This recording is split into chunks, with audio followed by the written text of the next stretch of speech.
A preocupação de mostrar o fio de cabelo é porque você está com o objeto em mente, em vez de estar com a forma na mente. Então as coisas são sugeridas na pintura e não ditas. Né? Quando você diz o elemento, você destrói as possibilidades de interpretação, de participação, inclusive, do observador na leitura da imagem.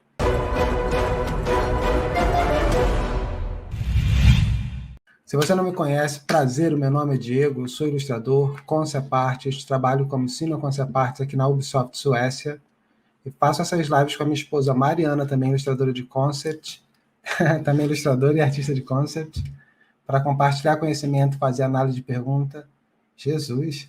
Fazer análise de trabalho e responder a sua pergunta. Tá enferrujado. Não, o meu cérebro está balanceado, ele pensa muito rápido, a boca que não acompanha. Entendi. Não, mas fala de novo aí, por favor. Vamos lá, do início. Do início. Tá bom. Foi demais hoje. Muito tempo que não faz tradução assim.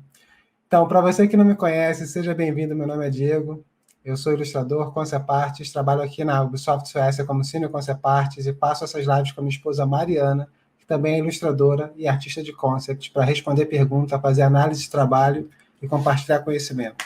Se você quiser conhecer um pouco mais do nosso trabalho, dá uma olhada aqui no nosso site, blackboxworkshop.com. Tem bastante informação nossa lá, tá? Tem trabalho nosso, depoimento de aluno, trabalho de aluno, então fica à vontade para dar uma olhada lá no nosso site. Esse aqui é o nosso Instagram, segue a gente lá, não deixa de olhar aqui o IGTV, tem um monte de vídeo legal aí para você curtir, tem vídeos curtinhos, com conhecimento bem condensado, para você aprender bastante em pouco tempo, e tem vídeos mais longos, com mais de 1 hora, para você se aprofundar em algum conhecimento específico. Tá? Esse aqui é o meu ArtStation, se você não conhece meu trabalho e quiser acompanhar por aqui também, segue lá. Tá? Eu estou numa pegada agora de postar uns trabalhos pessoais, fazendo personagens que eu curto, tá? Nem acabei de divulgar ainda os trabalhos do The Division, não botei quase nada aqui no ArtStation, mas eu estou nessa pegada agora de desenhar os personagens que eu tenho assistido, a animação com meu filho, coisas legais, divertidas, né? Diferente dos trabalhos mais profissionais. Então, esse aqui é o trabalho da Mari também, se você quiser acompanhar o que ela tem feito, segue ela lá no ArtStation, esse é o nosso grupo de estudos aberto. Para você que é aluno, para você que não é aluno, para você que vai ser aluno, super bem-vindo para vir aqui postar seu trabalho, tá? Só não esquece de dar uma olhada aqui nas regras, tá? Então, poste o trabalho, dá feedback, receba feedback dos seus colegas. Nós somos 7,6 mil pessoas aqui no grupo, tá? Então, a gente faz um trabalho para tentar manter as coisas organizadas aqui, para a gente crescer como artista. Não venda nada aqui dentro, a não ser que seja tipo uma coisa muito relacionada, tá vendendo sua tablet, eu acho que tudo bem. Mas bota pegando commission, esse tipo de coisa não, tá? Eu vi hoje a mensagem de um cara que postou aqui, falando que a parada dele foi deletada e tal. Cara, a Mariana botou um robozinho aí para fazer análise das coisas, então tem umas regras. Se você postar... Ah, foi esse cara aqui, ó. Muita pompa desses administradores. Eu não deletei nada, robozinho, tá? Gente, é um robozinho. Eu não deletei nada. Tem as regras lá que a gente programou para deletar. Se você botar um monte de link, provavelmente vai ser deletado automaticamente. Agora, isso, dá uma olhada direitinho nas regras. Se você fizer assim que nem a Sandra, postou o trabalho dela, perfeito, postou o trabalho, pede feedback, recebe feedback, é para isso que é o grupo, tá bom? Segue a regra lá que não vai ser deletado. E às vezes o robô pode deletar alguma coisa que não teve nada demais, de fato. Qualquer coisa você mandar uma mensagem aí, a gente aprova. Tá, então o pessoal tá postando trabalhos super legais aqui. Ó, composiçãozinha gráfica super organizada, mandando bem. Tá? Nesse grupo aqui a gente coloca os briefings com o objetivo de te ajudar a montar um portfólio animal, tá? Todo mês tem briefing novo. Já tenho 52 briefings aqui. Se você pegar um a um, executar, você já vai ter um portfólio excelente, super bem direcionado. Produzindo não só aquilo que você gosta, mas aquilo que também está alinhado com o que as empresas precisam e esperam de um ilustrador e concept artist, tá? Isso é uma parada bem importante, não adianta você ter um trabalho com uma qualidade incrível se você está pintando coisas que não resolvem problemas das empresas. Isso se o seu propósito é ser contratado e trabalhar nessa área. Se você faz por hobby, aí tudo bem, você pode pintar o que você quiser, sem nenhum comprometimento assim com o mercado. Então, o que a gente tenta fazer aqui com esses briefings é direcionar a produção da galera para aquilo próximo do que a gente costuma receber de clientes, tá? E a gente sabe que o cliente vai abrir o teu portfólio, vai olhar e vai enxergar possíveis soluções para os problemas dele ali no seu portfólio. Falar, cara, se eu contratar esse maluco aqui, ele vai resolver esse outro problema. Então, ele vai ser uma peça importante na minha equipe. Vamos cair dentro. Tá? Então, esse é o objetivo desse projeto com os briefings. Tá? Então, dá uma olhada lá, são 52 briefings, vai fazendo no seu tempo, mas todo mês entra um novo que está rolando agora, é do Mercenário, né? O Mercenário Milionário. Ai, os trabalhos estão muito legais. Cheio de personalidade, a galera tá mandando super bem. O que a gente faz? Normalmente a gente faz a análise do briefing que está rolando. Então, se você pegar um briefing antigo, as chances de a gente analisar são menores, tá? Ainda existem, mas são bem menores, porque a gente prioriza sempre o briefing atual. Uma vez que a gente já analisou todo mundo que está trabalhando no briefing atual, aí a gente abre para analisar os briefings antigos. Olha só, o Rodrigo está falando aqui, ó. Vou ler com sotaque que eu estou interpretando, né? Uhul! A maior live de concepartes do mundo. Boa tarde para vocês, Diegueta e Mariana. Valeu, Rodrigo. Fala aí, Rodrigo. Valeu. E o Pedro também falou aqui, ó. As lives são top. Tô assistindo as lives antigas e parece até série. Tô maratonando. Que legal. Show de bola. Felizinha. Falando nisso, deixa eu já responder aqui uma outra dúvida do Rodrigo, que ele colocou aqui, ó. Não, Rodrigo não, do Pedro. Curto demais os briefings, poderia colocar também cenários pra gente? Então, cenário tem menos, mas tem cenário também. Dá uma olhada lá, inclusive, acho que é uns 2 ou 3 briefings atrás. Pós-apocalíptico, né? Exato, um cenário pós-apocalíptico muito bacana também, a galera se amarrou. Então dá uma olhada aí que tem cenário também, mas a gente vai colocar mais. Sem dúvida. Show de bola, galera. Então, seguinte, eu tava pensando com a Mari da gente fazer uma parada diferente, principalmente porque a gente já tá no período aí de aquecimento para Jornada. Ó, calma aí, ó. De Fundamentos artísticos, a jornada. Mariana queria ser atriz, tu sabe, né? Não queria, não. Queria ser dubladora. Mas quem sabe, né? Lá no fundo, né? Sei lá, vai saber. Não precisa atuar tanto, né? Precisa, me deixa, cara, me deixa. Tá bom. Tava super animada pra live de hoje, a galera lá dos stories viu até. Vamos lá. Então, a gente quer fazer uma parada diferente aí hoje. E a gente estava pensando em chamar quem quiser trocar uma ideia com a gente para ligação. Quiser mostrar o trabalho, eu vou conversando com você aqui em vídeo, tá? Pode ser pelo celular mesmo, se você tiver sem câmera aí no computador. Quem quiser, caso alguém queira, tá? Caso contrário, a gente pega lá do grupo mesmo para trocar uma ideia. Mas é sempre bom poder dar uma atenção mais direcionada. Olha aí, galera, sobe a hashtag aí, deixa ela. Ó, cadê? Ó, deixa ela. Deixa ele, me deixa, cara. Então, eu quero saber... O André tá falando aqui, calma aí, Diego, calma. André tá falando aqui, também tô maratonando as lives e tô me preparando para quando abrir vagas. Show de bola. E deixa ela, arrasando na jornada. Deixa ela. Vai lá, Diego, pode falar agora. Show de bola. Valeu, gente. Galera apoiando a Mari, isso aí. Claro, eu sou uma pessoa muito legal, gente. Então, eu queria saber como vocês estão estudando fundamentos, tá? E qual dificuldade que vocês têm encontrado. Aí vai postando aí no chat. E quem quiser entrar com a gente aqui, dá um oi. Tá? Digita aí. Eu quero. Oi, pessoal, oi. Olha, rapaz, se chama Aura de Carisma. Obrigada, Murilo. Olha lá, olha a Lulu. A jornada, viu? O pessoal tá no clima, rapaz. Ó, a Clara falou aqui, ó, eu quero. Então, jornada é um nome bem adequado, né? Porque fundamentos é uma parada que a gente tem que praticar pro resto da vida, tá? Não necessariamente todos, né? Por exemplo, você não vai praticar perspectiva pro resto da vida. Perspectiva é um negócio objetivo. Você aprende como faz e já está aprendido. Agora, mas eu não isolo perspectiva como fundamento. Perspectiva faz parte de desenho, que é uma parada que aí sim você vai estudar pro resto da vida. Ó, o Ronaldo tá falando aqui, ó, dinâmica linear. A Lulu. Eu não tô nem no clima, eu tô no hype dessa jornada desde que eu vi o anúncio.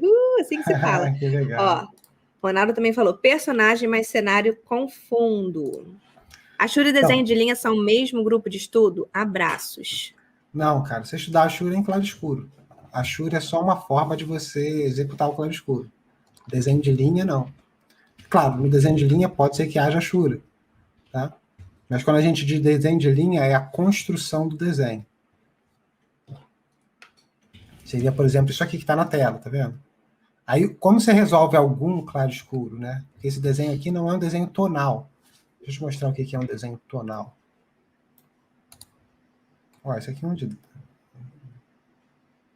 bem didático de mostrar. Isso aqui é um desenho tonal. Tá bem nítido aqui, ó. Parede aqui com os médios, parede de cabelo com os médios, os claros aqui e a nota dos mais escuros aqui. Isso aqui é um desenho linear. Vou pegar um outro desenho tonal aqui, fica ainda mais evidente. Espera aí. Tem um aqui que é super didático, fácil de entender. Olha só isso aqui, lindo demais. Tá? Desenho tonal. Pá. Que é completamente diferente disso aqui, que é um desenho de linha, com alguma coisa resolvida aqui de valor, tá? Mas a tônica é mais linear. Isso aqui, ó, tem alguma coisa de valor resolvida? Claro, mas é mais linear. Ó, desenho de linha. Tá, aí você vai trabalhar com as referências aí, com os pintores que você tiver mais afinidade. E é uma escala, tá? Entre linear e tonal. Não estou dizendo que esse é linha, aquele é tonal. Não, é uma escala. Tá mais para esse lado, tá mais para o outro lado.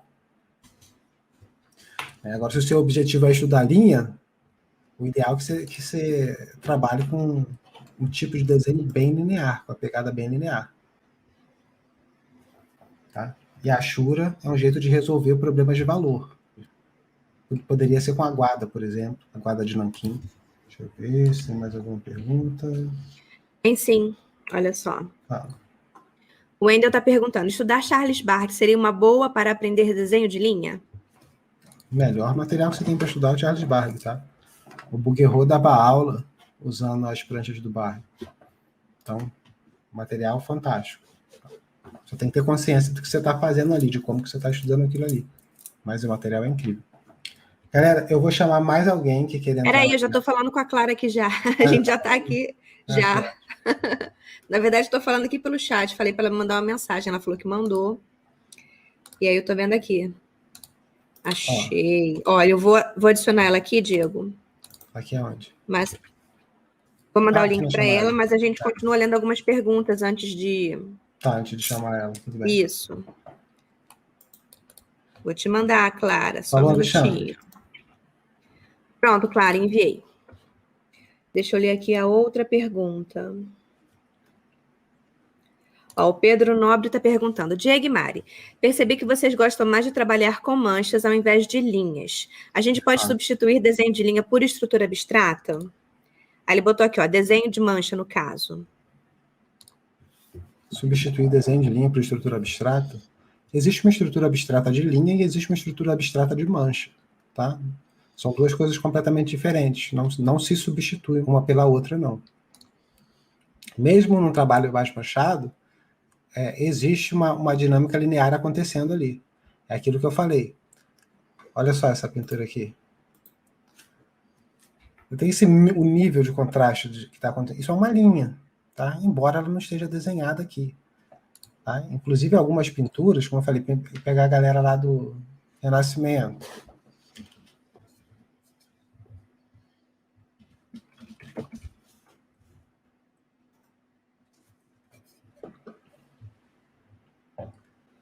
Você pegar as pinturas renascentistas, Michelangelo é tudo. O pessoal não sabe onde encaixar ele, né? Não é meio renascentista, é meio precursor do historiador que chama de precursor do barroco e outros historiadores que chamam de maneirista. Porque esse lance de colocar é coisa de historiador, né? O pintor não está preocupado se ele vai ser isso ou aquilo. O pintor faz a pintura dele. O historiador que vai tentando encaixar ele nas paradas. E a gente tem uma ilusão, né, que vem de livro de história, que uma coisa veio atrás da outra, né? Mas não, era um monte de linha paralela, né? Acontecendo ali um monte de coisa ao mesmo tempo. Então, também não é o papo de hoje. Olha só, eu vou ler mais 2 perguntas aqui e a gente Eu estava chama. eu estava abrindo aqui para falar alguma coisa. Mas já esqueceu, você fala. Não, mas já lembrei, peraí. Lembrou? Então fala aí. Então, esse aqui é do Dürer, né? É bem linear, tá vendo? Dá para estudar desenho de linha com isso aqui, tranquilo. Como digo, linear é um pensamento linear, tá? Não tem a linha aqui. Você vê que não tem linha ó, na pintura. Mas o pensamento do cara é mais linear. Ó, mesma forma aqui. É diferente daquele outro olho que eu mostrei, tá vendo? Cadê? Já fechei. Que era manchadão, que eu mostrei lá no início. O cara não pensou linha, não pensou estrutura no espaço. Pensou mancha abstrata, uma por cima da outra. Então, vou ler 2 perguntas e aí a gente chama a Clara, que já está aqui. A Paula está perguntando: se realismo não tem linha marcada, como trabalhamos no cabelo? Então, você vai ignorar, né? Não só no cabelo, né? Porque você está falando de fio, né? A lógica da representação é o fio, né? A linha para o fio. Mas você vai blocar. Eu sempre dou exemplo aqui da pintura do Loomis.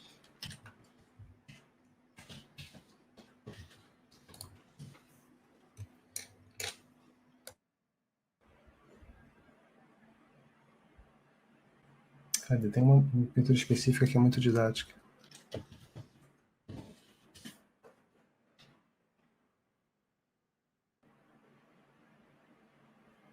Olha só, eu adoro esse cabelo aqui. É assim que você faz cabelo. Então, olha o nível de realismo disso aqui, tá? Não é nada super realista, mas tem um nível de realismo espacial alto, muito alto. Mais alto do que a maior parte desses trabalhos aí que é com pensamento de desenho pintado, tá? A pintura... É esse aqui, o poder de síntese, tá? Da mesma forma que você pega um Sargent, tem um negócio super realista, mas a pintura é sintética, é quando você diz muito com poucas pinceladas.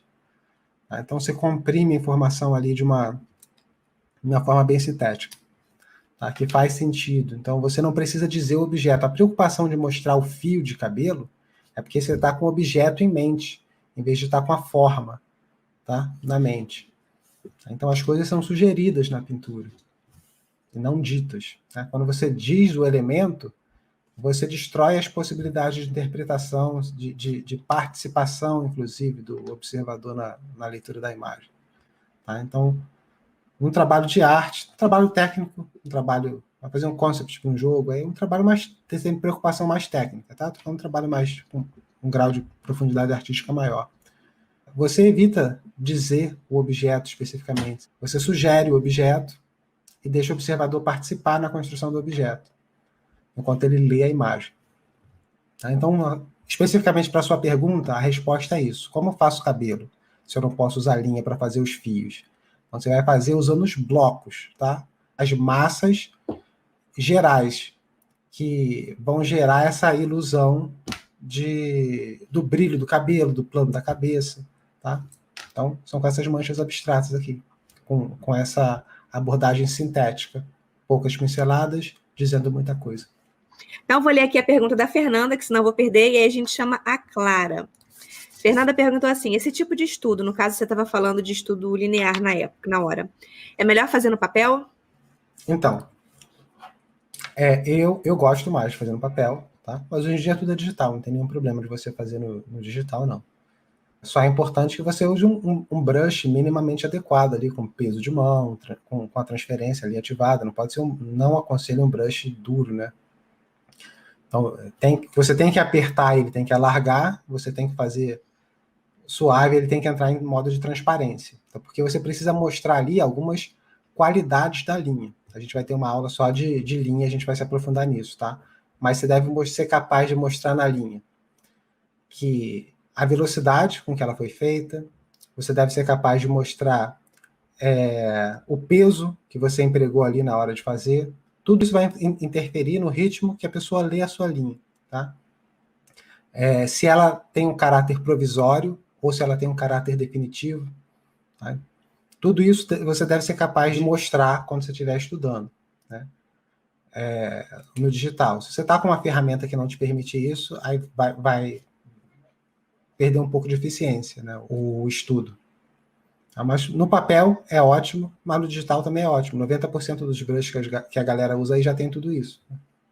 É só evitar aquele brush redondo, sólido. É só esse que aí não é legal de usar. Agora, 90% dos outros já tá ok. Show de bola, vou chamar a Clara. Fala aí, Clara. Boa noite. Oi, como é que você tá? gente. Boa noite. Tô bem, e Beleza? vocês? Melhor agora. Primeira vez que a gente tá falando, né, Clara? Primeira Olá, vez. olá, boa Conheci noite. vocês há pouco tempo. Inclusive, foi a primeira vez que eu ouvi falar de valores. Foi quando eu conheci vocês. Ah, então, galera, para caso alguém esteja na mesma situação, valor é o claro escuro, tá? O pessoal só vai chamar de claro escuro, vai chamar de luz e sombra, mas é a organização de valores que a gente trabalha.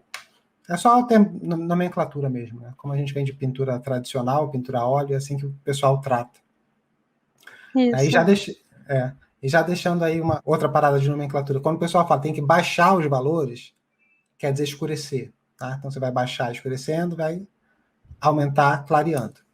Só avisar também, galera, se a gente falar alguma coisa aqui, vocês não souberem, não entenderem, é só falar, porque às vezes a gente está acostumado mesmo a falar uma nomenclatura e vocês não entendem, então é só perguntar, não tem pergunta boba, tá bom? Não, a gente sempre fala isso, não existe pergunta boba, tá? Pergunta boba é aquela que não foi feita.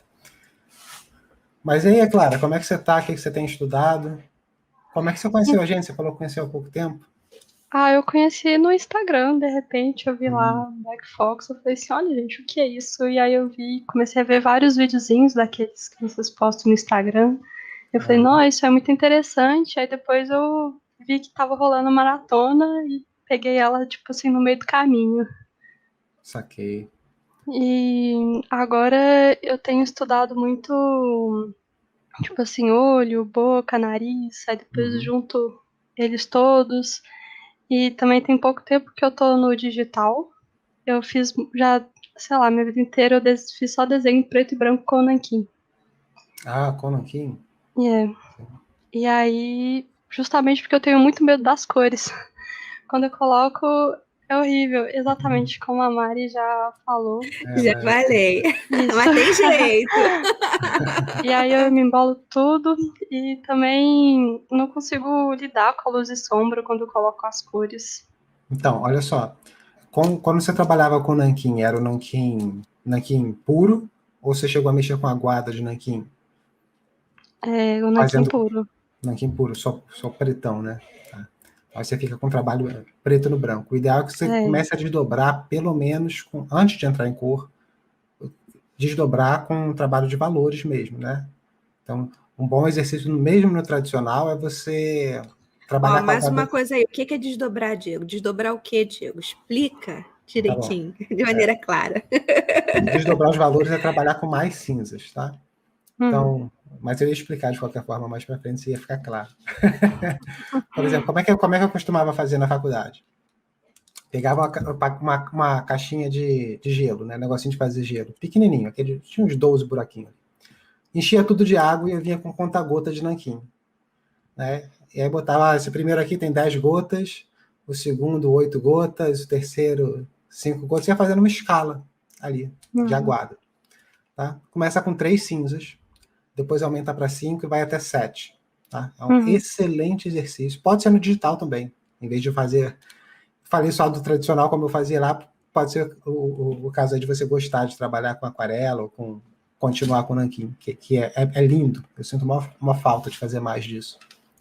Mas no digital você vai fazer uma escalazinha ali de 3 cinzas, 5 cinzas e 7 cinzas. Tá? Pode ser com 4 também. Eu acho interessante os de números ímpares, que você vai escolher o do meio ali como sempre, para usar ele sempre como cinza de transição. Então, todo cinza de transição, você vai usar aquele cinza ali que está no meio. Aí você vai posicionar bem as coisas. Então, tem uma área de luz e uma área de sombra. Você sabe que aquele cinza do meio é o sempre que você vai usar para fazer a transição. E de um lado para o outro, são os que você vai aplicar na área de luz, e do outro lado você vai aplicar na área de sombra. Super simples, super didático. Não tem errado.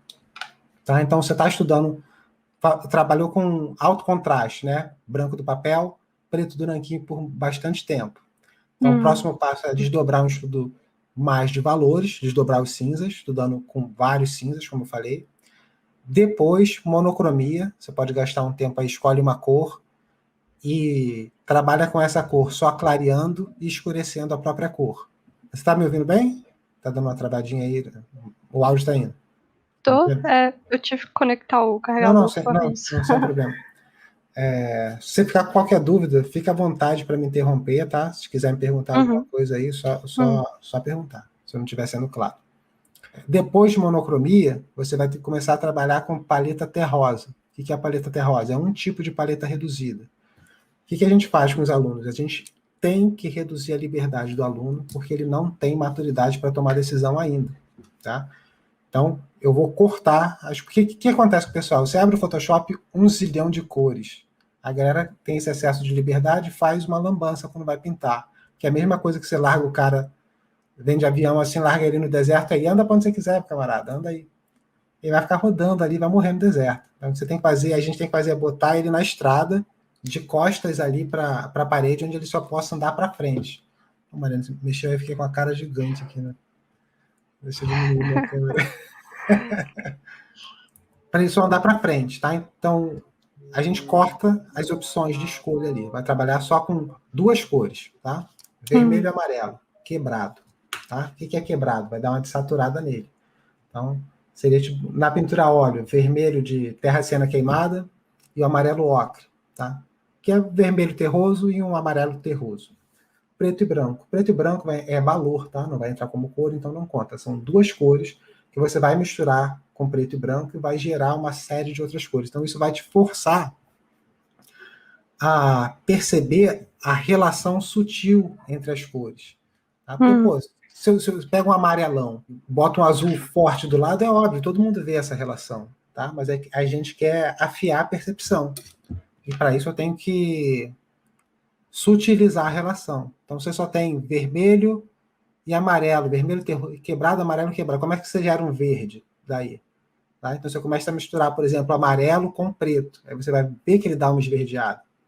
Se você jogar ele em cima do contexto, que é avermelhado, por contraste simultâneo, o verde é a cor oposta do vermelho, ele vai esverdear ainda mais. Tá? E aí, nesse ambiente, você começa a desenvolver a capacidade de perceber bem as cores, tá? Por conta das restrições que vão te forçar. E aí, conforme o aluno vai ganhando mais maturidade, a gente vai abrindo mais a paleta até ele ter condição de escolher, trabalhar com a quantidade de cor que ele quiser. Eu lembro que eu fiz uma vez uma cópia do Sargent, e era, só para dar um exemplo aqui da importância da boa relação das cores, né, de você entender o que está acontecendo na pintura para que você tenha condição de reproduzir. E a garota que o Sargent pintou tinha um batom vermelho, mas era um vermelho muito vibrante. E eu estava pintando e falei, cara, o vermelho não está vibrante, eu já botei no máximo, está vermelho puro aqui. E o do Sargent não era puro, mas por que o dele estava com aquela vibração alta? Porque a sombra aqui, abaixo do lábio inferior, ele botou esverdeada. E verde é complementar do vermelho, né? Gera automaticamente esse contraste alto e essa vibração forte. Cor é relação o tempo todo. A cor isolada não existe. A única coisa que importa em cor é a relação dela com os vizinhos, tá? Então, para cá parece que eu estou de costa. Então, eu dei uma visão geral aí do que é a minha opinião da direção que você deve estudar, partindo da onde você está no momento, que você descreveu aí que está trabalhando só com nanquim e alto contraste. Mas se você tiver alguma pergunta específica, quiser perguntar, fique à vontade. Se a gente puder te ajudar de alguma outra forma. Eu saquei, eu acho que foram boas dicas. Vou tentar seguir nesse rumo. E outra coisa também que eu tenho um pouco de dificuldade, que as pessoas falam assim pra mim, imagina onde o sol tá. E aí a luz vai bater ali. Aí, beleza, eu imagino que o sol tá aqui na esquerda, mas como é que fica a luz aqui embaixo ou debaixo de uma dobra? Você não tem que imaginar, você tem que usar uma referência que vai estar lá o que é para você fazer, tá? Toda vez que você tentar imaginar vai ficar ruim. Ponto. Eu estava falando isso ontem numa live com os alunos. Principalmente a galera que está iniciando, tenta imaginar. Não é para imaginar. tá? Porque aí você parte do princípio que o cara tá trabalhando sem referência. Ah, Diego, mas eu não tenho, o que eu quero fazer, eu não tenho referência. Constrói a referência. Não tem, você faz. Hoje em dia a galera usa muito uma blocagem 3D. Tem gente que pinta já direto em cima faz uma blocagem 3D, ilumina, já vai estar a lógica da iluminação ali. E o cara pinta direto por cima, ou ele bota do lado e faz a pintura dele olhando só como referência mesmo, tá? Tem um pintor, o James Gurney, ele trabalhou no Dinotopia, não sei se você viu até filme depois, eu lembro quando era molequinho, passava esse filme ali na sessão da tarde. Mas ele, para produzir os dinossauros dele lá, as referências que não tem como fazer, né? Os castelinhos, ele fazia de massinha. Fazia de massinha, na pranchetinha assim, botava os dinossauros, levava para fora, tirava a foto, e começava a pintar com a referência, com a direção da luz, estava tudo lá, entendeu? Então, essa parada de imaginar é muito, muito difícil fazer dar certo, tá? O cara tem que ter uma sensibilidade altíssima e não é lógica também, tá? A referência é só referência, ponto de partida. O que você vai fazer é diferente do que está lá na referência. Referência é só um norte, não é um destino. Porque eu sempre falo isso, o que vai reger o nosso quadro são normas de composição, não são normas do real. Tá? Muitas vezes, para o quadro ficar bom, a gente tem que alterar o que é o real.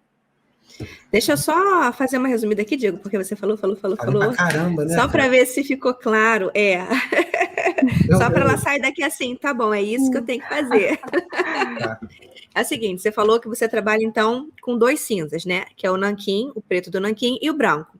Então, o que o Diego sugeriu foi que você comece a abrir os cinzas devagar. Então, ele falou que você pode ter 3, 5 ou 7. Não dá para ver aqui, né? Aqui, tá? Então, vamos lá. Você vai ter 3 cinzas. O primeiro cinza vai ser o meio tom e você vai abrir mais um para luz e mais um para sombra. Quando você for trabalhar com 5 cinzas, vão ser 2 cinzas para luz, o meio tom e 2 cinzas para sombra. E quando você for abrir com 7, vão ser 3 cinzas para luz, o meio tom e 3 cinzas para sombra. E aí você vai, né? Aí vai ficar sombra própria, luz na sombra de um lado, luz própria, sombra na luz do outro lado. E o de transição no meio. Mas fica muito abstrato só falar o nome sem mostrar. Não, sei, você... sem mostrar. A gente vai ter aula de classe. A gente vai ter uma aula calma. só de valor, eu vou mostrar tudo isso que eu estou te falando. Isso. Aqui, tá? Então, não mas então, na semana que vem, não. Vou continuar aqui no exemplo só com 5 para poder ficar fácil, né? Então, você vai ter o cinza do meio, cinza a gente está falando questão de valor, 2 para luz, 2 mais claros, esse mais claro que esse do meio tom, esse mais escuro e esse mais escuro que esse, 2 para sombra. Depois que você fizer estudos e trabalhar dessa forma... Deixa eu falar agora aí. Pode falar. No próximo, você vai pegar exatamente esses 5 que a Mariana fez e você vai enfiar um meio tom na área de luz, entre os 2 da de luz e os 2 de sombra. Simplesmente isso, entendeu? 5 eu acho um número muito bom, para 7 eu acho um número que começa a ficar grande, tá? 5 é um número excelente para trabalhar, mas tem academias que vão até 9 cinzas, tá? Eu não gosto, eu acho que começa a bagunçar um pouco. Não são 9 cinzas, tá? São 9 famílias de cinza. Dentro de cada família, você pode desdobrar o quanto você quiser. Então, o que é uma família de cinza? É um número de cinzas comprimidos ali, tá? Então, vamos supor que você tem cinza 1 e 2. Entre 1 e 2, você tem uma infinidade. 1.1, 1.2, 1.3 e assim vai. Mas fica abstrato falando assim, eu sei. A gente vai mostrar na para quem entende, vai acompanhando o raciocínio, né? Mas para quem não entende, pode ficar muito abstrato. Mas aí só imaginar aquele círculo clássico, né? Que vira uma esfera que as pessoas ensinam normalmente. É uma parada super objetiva. Para o claro escuro, não. É só a tira de cinza, tá? É uma escala. Entendi. O círculo a gente usa para cor, né? O círculo cromático, mas a gente usa o balão cromático, uma estrutura que abrange mais variáveis do cenário de cor do quadro, tá? E aí depois, a segunda parte do exercício, depois que você treinar bastante isso, o que ele falou foi para você colocar uma cor. Pode ser um vermelho quebrado, um vermelho amarronzado, onde você vai colocar ali, você vai fazer a gradação dos valores de cinza dentro desse vermelho amarronzado, e aí você vai fazer da mesma forma, vai escolher 1 para meio tom, 2 para área de luz e 2 para área de sombra. Mas aí é isso. Só para deixar resumido aqui. Beleza. Show. Espero que tenha ajudado aí. Ajudou bastante. Vou fazer esses exercícios agora. Deu um norte bacana. Semana Diego falando aí, eu só fico pensando na aguada de nanquim. Eu fiz muita aguada de nanquim, muito gostosinho. Não, é terapêutico, né, cara? Essas paradas. Esses dias, a gente aqui no trabalho acaba usando muito Photobest, muito 3D, porque o trabalho exige, né? Esse dia eu peguei uma tarefa que eu estou pintando um pouco mais, né, e eu estava relaxado demais. Eu normalmente relaxo esculpindo, né? Mas os concepts às vezes dão uma estressada, por várias razões. Mas justamente porque você não está pintando, né? E acaba virando um trabalho mais técnico. Agora a pintura, mesmo no digital, pintar é super gostoso. No tradicional, então, maravilha. Para quem curte aí, galera, faz esse exercício aí da aguada de nanquim, no potinho o godê de gelo. Tem o godê certinho lá de aquarela para quem usa, mas é para ninguém dar desculpa. Todo mundo tem um cambuca de gelo em casa. Era assim que eu fazia na faculdade. Olha aí o Ricardo, tô boiando. Calma que você vai entender. Calma, caramba, chegou Ricardo, agora? calma. Chegou agora, não dá para explicar, não.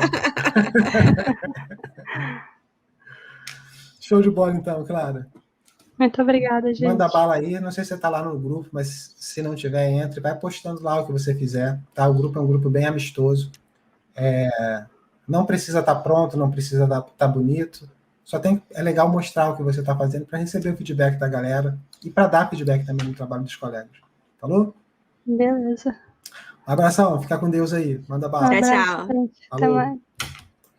Bom, agora então vou para mais algumas perguntas. Pode diminuir aí, que eu já botei meu carão. Ah, é? É. Vou meu carão aqui também. Agora vai ficar Zuninho, Zunaut.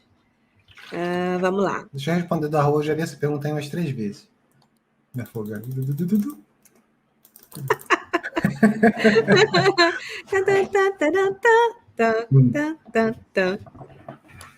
Fala, Raul. Então, como estudar roupa, tecidos no geral? Então, primeira coisa é entender que não existe essa parada. Quando você está com uma abordagem de desenho por abstração, tudo é igual. Tá? Quando você tem uma abordagem de desenho por construção, aí você tem esse lance de gerar uma informação do objeto para entender como ele se comporta e tal. Se você tem referência, você simplesmente olha a referência e executa, gerando as distorções que você achar necessário por razões compositivas, tá? Eu quero que todos vocês aí tenham clareza de que não é eu vou estudar pano para eu ser capaz de fazer pano de memória, tá? Esse não é o objetivo, tá? É legal fazer estudo de drapeado pra caramba. Por quê? Porque ele permite um grau de abstração ali dentro. E aí você pode forçar a barra para gerar alguns ritmos muito positivos, compositivamente, e que em outros momentos você não tem essa flexibilidade. Você está fazendo um retrato. Pô, não posso gerar um ritmo abstrato no meio da cara de ninguém. Agora, se estou fazendo uma árvore, eu posso distorcer um galho para lá ou para cá, que não faz diferença. Então, eu tenho como brincar compositivamente ali dentro. Da mesma forma que você tem como brincar bastante compositivamente quando você está mexendo com drapeado aí. Você pega as esculturas gregas, você tem um monte de ritmo lindo, cara. Lindo pra caramba. Ali nas dobras dos panos. E aí você fala, pô, vou fazer minha escultura grega aqui. Aí joga lá no Marvelous Designer, bota assim, deixa a gravidade fazer. Fica horrível. Porque a gravidade não faz arte. A gravidade simulada, menos ainda. Tá? Quem faz arte é o artista. Então, o jeito do pano ficar bom é fazendo ele. É claro, você pode usar a simulação como base. Então, usei a simulação e aí eu vou mudando, né? Abro lá no ZBrush, vou distorcendo, puxando para cá, puxando para lá. Mas quer estudar, você monta um cenário ideal para isso aí. Como a gente fazia na faculdade lá, quando eu dava aula também lá na outra universidade. A gente fazia um sistema lá com um planinho assim L, e prendia com taxinha. Começava com né? Ia aumentando a quantidade de panos com cores diferentes. Tipos de panos diferentes vão ter caimentos diferentes, cores diferentes também, e uma iluminação boa, que vai gerar uma quantidade de sombras bonitas Vão ser um bom ponto de partida. Agora, por que eram planos diferentes? Não é para eu aprender como aquele plano funciona e ser capaz de fazer o plano. É porque aquele plano ia gerar relações abstratas mais ricas do trabalho, só por isso. Tá? Então, o trabalho ia ficar bonito por uma questão de variedade, de contraste. Tá? Agora, não entra nessa de, eu vou estudar plano para entender como é. Eu já vi nego fazendo personagem, vou fazer um personagem. Aí fazia os ossos, músculo, pele, roupa, armadura por cima da... Não é isso, tá? Não é isso, não é esse o caminho. Não estou dizendo que você falou isso, não, mas só esclarecendo para todo mundo que, caso alguém pense assim. Resposta longa, né? Ó, o Lucas está perguntando: como convencer minha família de que quer estudar sobre ilustração e arte ao invés de estudar para o Enem? Eu não sei, Lucas. Quantos anos você tem, Lucas? Enem deve ter o quê? Enem é para faculdade, né? Ele deve ter 17 anos. 16 para 17 anos. É uma idade aí que a família tem, de fato, muita influência. O que convence a família é resultado, sempre. De um jeito ou de outro, a família sempre é convencida com resultado. Mas a gente tem que entender também que a gente não tem que convencer, entendeu? É complicado, esse lance de família é complicado. É complicado.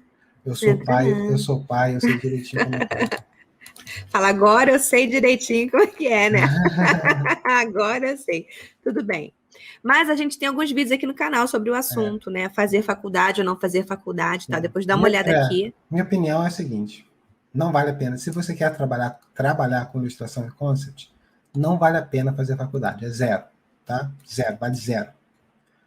Minha família está me obrigando, né? Se você é criança, né? O maluco tem 16 anos, a família exige. Não chama o menino de criança, Diego. Se você é jovem e a família está te obrigando, isso existe. Não estou falando para ele, estou falando para no geral. Isso existe. Faz online, faz uma faculdade online, tá? Então, vou dar as desvantagens, tá? Você vai fazer uma faculdade, um monte de greve, um monte de professor que não faz ideia do que está ensinando, nenhum. Está lá porque é amigo de alguém e entrou por causa disso, ficou o resto da vida lá. Tem um monte de proposta absurda, um monte de disciplina que você não tem controle, que você é obrigado a fazer. Vou dar um exemplo aqui, sempre dou esse exemplo aqui, vou repetir, correr o risco de ser redundante, repetitivo, não redundante. Mas um colega meu a gente estava fazendo a mesma aula lá e a professora estava analisando o trabalho, eu mostrei um retrato do Velázquez que eu fiz, ficou lindo, e o cara me deu, acho que era o cara, me deu uma nota 6, 5,5, 6, o mínimo ali para não me prejudicar. E o maluco era um pintor também, curtia um trabalho de verdade, ele fez o retrato dele e mostrou a paleta, em vez de mostrar o retrato. Aí ganhou nota máxima. Para ter o nível da parada. Entendeu? Mostrar a paleta, como ele misturava as cores lá, a paleta que ele usou bagunçada. A galera da loucura. Tá? É um pacto de mediocridade que tem nas faculdades e a galera quer que você saia de lá tão medíocre quanto eles. Infelizmente, 90% dos lugares é assim. Principalmente quando se trata de arte, né? Das outras não é o caso, né? Então, perde tempo com os colegas na chopada pra caramba, um monte de colega que não quer nada com nada, acaba te influenciando muito negativamente. Você tem que ter um cuidado do caramba para um desvio não ser grande e afetar a sua vida inteira. Eu já vi casos assim lá de colegas meus que colaram com gente errada lá e acabou com a vida do cara. Profissional, né? Pessoal, eu não faço ideia, não tem contato. Mas é isso, tá? A faculdade é só, se você quer ser ilustrador, é só prejuízo. E não é necessário. Nenhuma empresa te pede diploma. Mariana estudou na Escola de Belas Artes junto comigo lá, ela se formou um pouco depois, né? Se formou, o diploma está lá há mais de 10 anos, não foi nem buscar. Tá? Fez falta nenhuma. Agora, minha família está me obrigando. Mora com a família, você tem que obedecer. Faz online. Tá? Aí vai ser mais rápido, você vai ter menos distração. Agora, o ideal para a educação é que você escolha não só com quem você vai estudar, mas o que você vai estudar. É simples. Tem que ter clareza das paradas. Aqui eu quero ser Conceparts. Maravilha. Quer ser de qual empresa? Quero ser da Ubisoft. Vai lá na Ubisoft agora. Tem um monte de vaga aberta. Tem vaga aberta aqui para o Star Wars, para o pessoal aqui do meu time. Tem vaga aberta para o time lá do Avatar. Vai lá, vê o que eles estão pedindo. Eu preciso disso, disso, disso, disso, disso, disso, disso. E vai atrás e faz curso disso, disso, disso, disso, disso. E acabou. Tá pronto. Entendeu? Agora a pessoa fica com a parada, eu quero papel. Vai fazer o quê com papel? Zero. O pessoal nem pediu diploma nenhum aqui. Não foi nem necessário para entrar no país. Não, também não ajuda.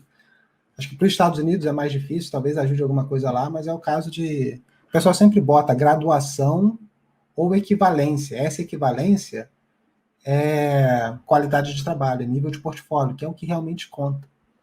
Tá? E não interessa, pode ter o diploma de Harvard. Se o portfólio for fraco, você não entra em lugar nenhum. Acabou. Acabou esse assunto de faculdade, que eu não gosto nem de começar a falar, senão não termina. Tá bom, deixa eu ler aqui, ó. Digital Art está perguntando: vocês teriam dicas para fazer a pintura mais espacial e menos plana? Às vezes me pego colocando partes muito planas perto de áreas com muita iluminação. Então, eu vou falar sobre isso na aula de claro escuro, tá? É uma resposta longa isso aí, não dá para falar hoje, não. Era então que eu vou ler outra. Ou então, lê aí, Diego. Lê aí, por favor. Ó, eu vou ler aqui, pessoal, qual exercício posso fazer para descobrir qual o valor de uma cor? Ué, para você descobrir qual é o valor da cor, é só você botar em preto e branco no Photoshop. Ele já vai te dar o valor, tá? Mas você quer saber interpretar, né? Então, por natureza da cor, é óbvio que você pode ter a mesma cor, mas você vai alterando ali na escala no eixo ali de claro e escuro. O amarelo é o mais claro, roxo é o mais escuro, tá? O vermelho e verde ficam no meio, tá? E o amarelo e roxo ficam ali em oposição entre esses dois. Tá? Então, essa aí é a ordem geral das coisas. Mas isso não afeta tanto, tá? Se você fizer o estudo separado de valor antes. Então, quando você começa a estudar valor, quando você vai para a cor, você já está com uma consciência maior.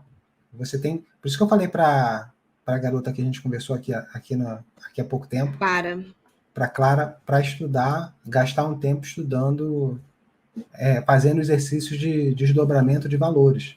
Você estuda claro escuro bem estudado, a sua capacidade em cor aumenta demais. E lembrando, que mantém a pintura de pé é valor, tá? Não é cor. Quais são os bons mestres para concept art atualmente? Craig Mullins, Jamie Jones. São os mestres.